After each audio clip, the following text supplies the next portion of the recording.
Superman and Lois Season 2, Episode 2 saw the surprise return of Superman's brother, and we have an interview with the actor. Also, we got another look at the villain Doomsday, who's going to be the big baddie for Superman to face off with this season. Let's review it, let's talk about it.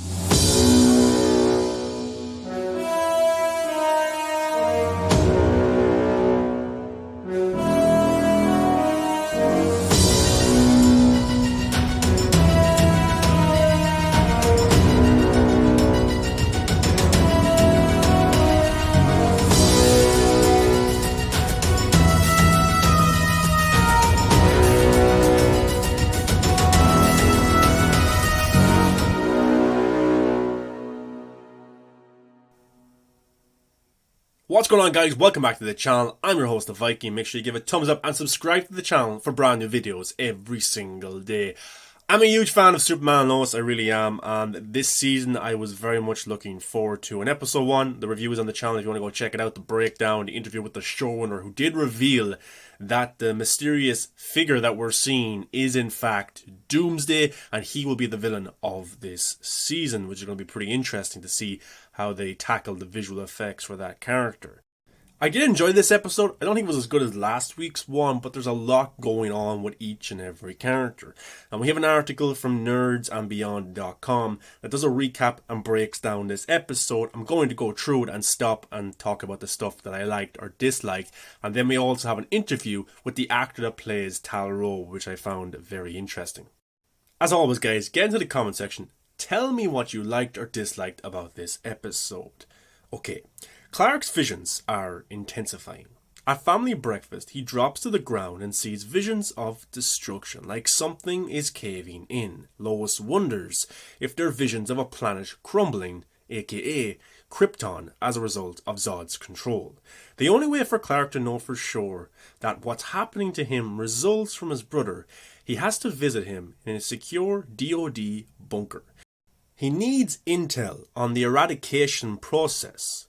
Wants to know if there can be lingering effects. Tal-Rho says he's never experienced it himself, but wonders if Jordan or the other people in Smallville are experiencing it.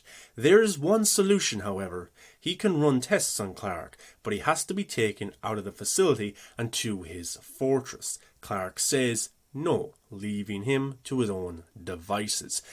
Just to talk about that, I was surprised that Tal-Rho was introduced so early in this season because we got to see him so much in Season 1. He's a Season 1 villain.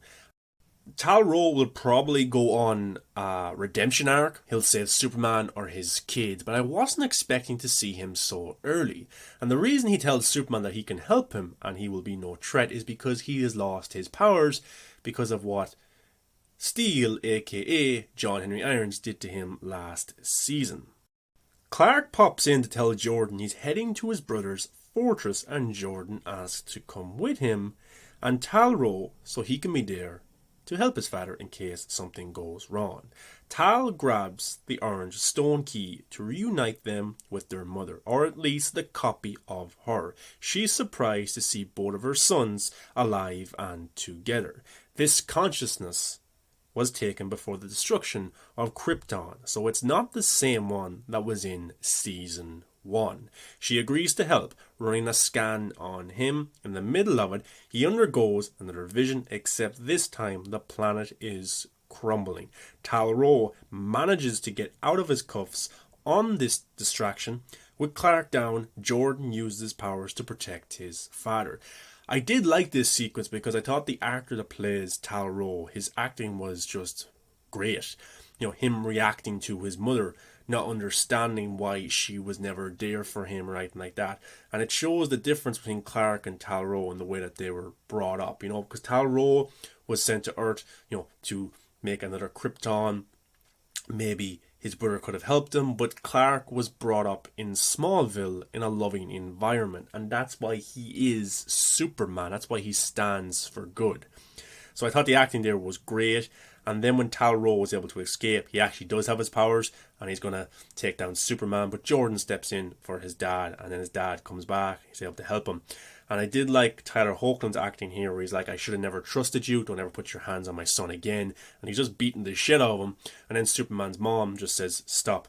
He was right to bring you here. I know what is wrong with you. So I did like that entire sequence. I really did. And I thought it was cool for Superman and Tal-Rho to see their mom. Lana'S Sacrifices. After planning an event to help elect Daniel as mayor, Lana gets the unfortunate news that he's dropping out of the race. He got a better job offer in Bristol that is guaranteed. His mayoral position is not, and after a rough few years, they need something definite. Lana is visibly upset because she's put a lot of work into this campaign.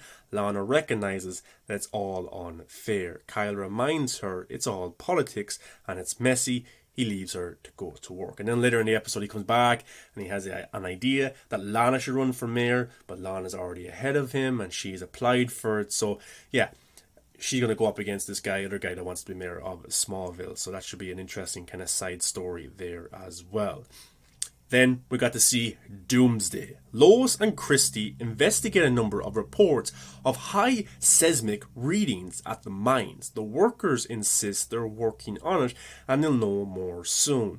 Lois isn't convinced as she enlists John's help and his seismic readers. Something strange is happening underground, spiking abnormally high readings. A figure emerges taking out most of the mining crew.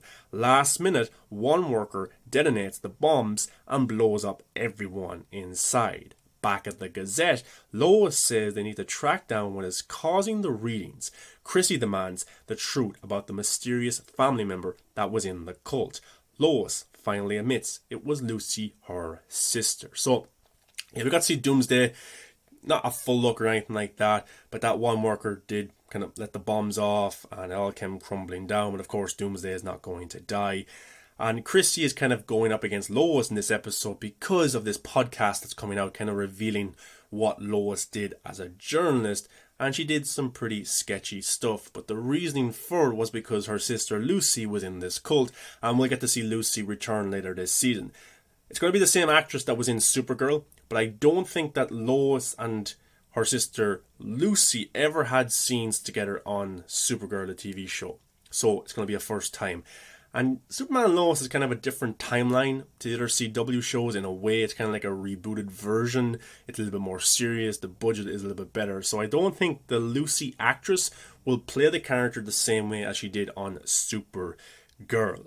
And then we got to find out Sarah's truth this episode too. Sarah finally admits why she's being cold to Jordan. At camp, she kissed a girl.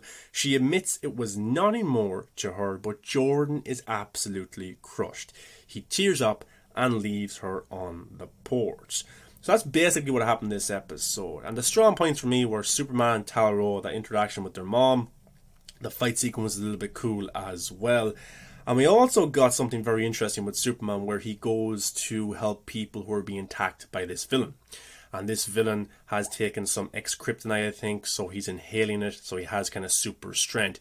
And Superman, of course, would probably be able to take him down easily enough, but when he gets these headaches and these visions again, and he's getting beat up by this villain. And then we get to see the Superman of America show up, which is being run by Lieutenant Anderson, who very much is against Superman, unless Superman ends up just standing for America and no other country. So while Superman is down, the Superman of America show up. They help Superman, and one of them is Tal-Rho, so we got to see last season, and he has super speed. Superman was able to capture him last season, and he was sent to the DOD kind of school for children or teenagers that have powers, and what they're actually doing with that school is turning them into superheroes. And then we have Superman standing up to Lieutenant Anderson as well. Because Tal-Rho is barely even 18, and Superman does not like what he's doing with this Superman of America being basically kids who are going to end up getting hurt. But let's go into this interview with the actor Adam Rayner, who plays the character of Tal-Rho. This article comes from TVline.com. Just when we thought we'd seen the last of Kal-El's troublemaking brother Tal-Rho, he returned on Tuesday's Superman and Lois to lend a surprisingly helping hand, and he wasn't the only family member to reunite this week. Still plagued by visions of destruction, Kal-El sought answers from his imprisoned brother, who in turn suggested that they consult the hologram of their mother, Laura Larvan. Laura was overjoyed to see her sons together, but while she insisted it was Tal-Rho who kept them apart, Tal-Rho doubled down on his feelings of rejection. He also attempted to break free, nearly killing Jordan in the process. But Laura was able to talk him into releasing his nephew, which is all the proof she needs that there's still good in him, somewhere deep down. Laura also explained to Clark that his visions are being sent to him through interdimensional kinesis, triggered by an invasive cosmological event. In dumb talk, it means that whatever's happening to him is being caused by an outside force, and with an assist from Lois and John, he deduced that the force in question is the same powerful something that's lurking beneath the mines. And before the interview, this article kind of just recaps the episode as well, saying Lois recalled saving Lucy from a suicide attempt back when her sister was apparently involved in a cult. Daniel dropped out of the mayoral race, prompting Lana to consider running in his place, and Sarah admitted to Jordan that she kissed some girl named Aubrey while she was away at summer camp. And Sarah and Natalie did spend a lot of time in this episode together fixing that car. So I do wonder if Sarah and Natalie will end up getting together now as well, since we figured out that Sarah is into girls as well, and Jordan will even more be heartbroken over this. But the interview with Adam Rayner. Okay, so this is the question that Adam Rayner was asked. He plays the character of Tal-Rho. I have to say, I wasn't expecting to see Tal-Rho again after last season, and he said, yeah, I know, me too, it's been a nice surprise to come back. Question: fill us in on the last 3 months. What's he been up to in that prison? He says, well, it's a wonderful set. I love what they put in there. They gave him a large collection of books. So I imagine he's been doing quite a bit of reading, pondering advanced Kryptonian problems. He's also plotting his comeback in some way, wondering how he might manipulate things to his advantage. His spirit has not been crushed, so he certainly will be planning things even if he can't quite put them into action yet. Question: with Tal-Rho out of the picture, Tal-Rho seems a little cheekier with his brother, like their relationship is lighter. Do you feel that? He said, yes, I noticed that. Everything's been stripped away. The weight of this huge mission, this destiny that Tal felt before, he's been relieved of that now. So he still has a spiky personality, but he's not carrying this terrible burden, the hopes of an entire civilization. He's a bit more relaxed. The writing suggests that beautifully. Question: things between Tal and Lara, however, feel extremely heavy. He had this to say: well, you have to have some sympathy for him. He had this terrible father and he still feels rejected by his mother. He's a mess emotionally. So it's no wonder he's turned into a slightly psychotic character. But it's a cathartic experience. He gets a lot off his chest. He says what he needs to say to her, and perhaps that means they can have a relationship in the future. Question: does he really not believe her, or is he just too committed to the story in his head? He had this to say: like anyone who feels deeply rejected, it's going to take a while to convince him that he is loved. He's a very complicated character psychologically. To let anyone express warmth towards him would be quite difficult because he'd had such a harsh upbringing. That need is definitely in there, both for his mother and his brother. Over time, we might see a thawing of the ice, so to speak. Question: and for someone so strong, he's easily rattled. He had this to say: it's lovely to play. The most interesting characters are always conflicted. The ones who present one way but are actually something else underneath, and he's got tons of that. Question: correct me if I'm wrong, but this isn't the first time you've worked with Mariana Clavino, right? He says, right. We played brother and sister, believe it or not, about 10 years ago on a short-lived show called Undercovers. It's just one of those strange quirks of the business that we're now thrown together as mother and son 10 years later. Ages of these holograms are always a little off. She couldn't even remotely be my mom in real life. I think she's actually a few years younger than me. Question.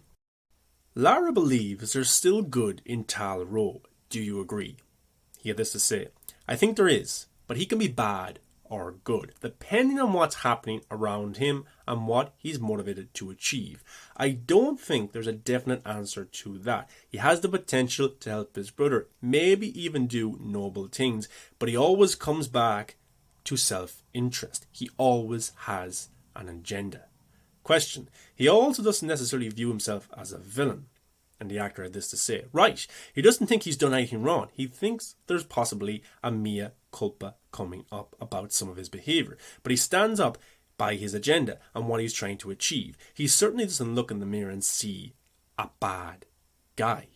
The last question is, what's going through Tal's mind when Superman leaves him at the end? And the actor had this to say. He's thinking about, even if he can't admit to himself whether he's made the right choices in his life, he's thinking about what he could do going forward. The problem is, he can't completely reject his brother, and his brother can't completely reject him. They're bound to one another, and they can't release that.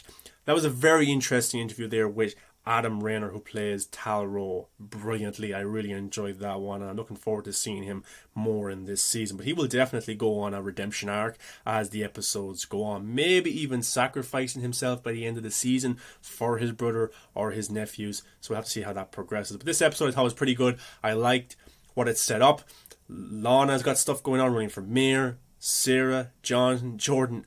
Every single character, the C-list characters, are doing interesting stories that I actually like. You got Lois Lane as well. Her sister will pop up in a few episodes. Superman's dealing with these headaches as well. Doomsday will eventually come. So I'm intrigued by what the show is setting up. I like the show. It just makes me happy to watch it. I like all the characters. I loved season 1. I hope season 2 as a whole can be brilliant as well. But guys, what was your thoughts on Superman Lois season 2, episode 2? What was some of the parts of the episode that you loved? What's some of the parts that you didn't quite like? Me personally, it's the teenage romance stuff between Jordan and Sarah. I understand why it's in this show, because for teenagers or kids that are watching this, it's easier to relate to a character if there's stuff going on in your life that the character is going through as well. It's just sometimes I roll my eyes at the dialogue and just the cheesiness of it, but I understand why it's there. It's not terrible, it's just, not my favourite part of the series or of these episodes, but it's there and it's not doing anybody any harm. But guys, let me know your thoughts. Give a thumbs up, subscribe to the channel. I review Superman Lois every single week, plus movie reviews, other TV shows, breaking news, trailer reactions, all that good stuff. Make sure you come follow me on all my social medias as well. But guys, I will see you next week for Superman Lois Season 2, Episode 3 breakdown and review. And if you want to check out some of those articles that I talked about today, those will be in the description of the video. Guys, thanks for watching. Really appreciate it. And I'm very intrigued to see how Doomsday looks when they unveil the character. And there is some online rumours that will be in next week's episode, episode 3. So that's something to look forward to, definitely. But guys, thanks for watching. See you in the next video. Enjoy the rest of your day, night, evening, wherever you are in the world.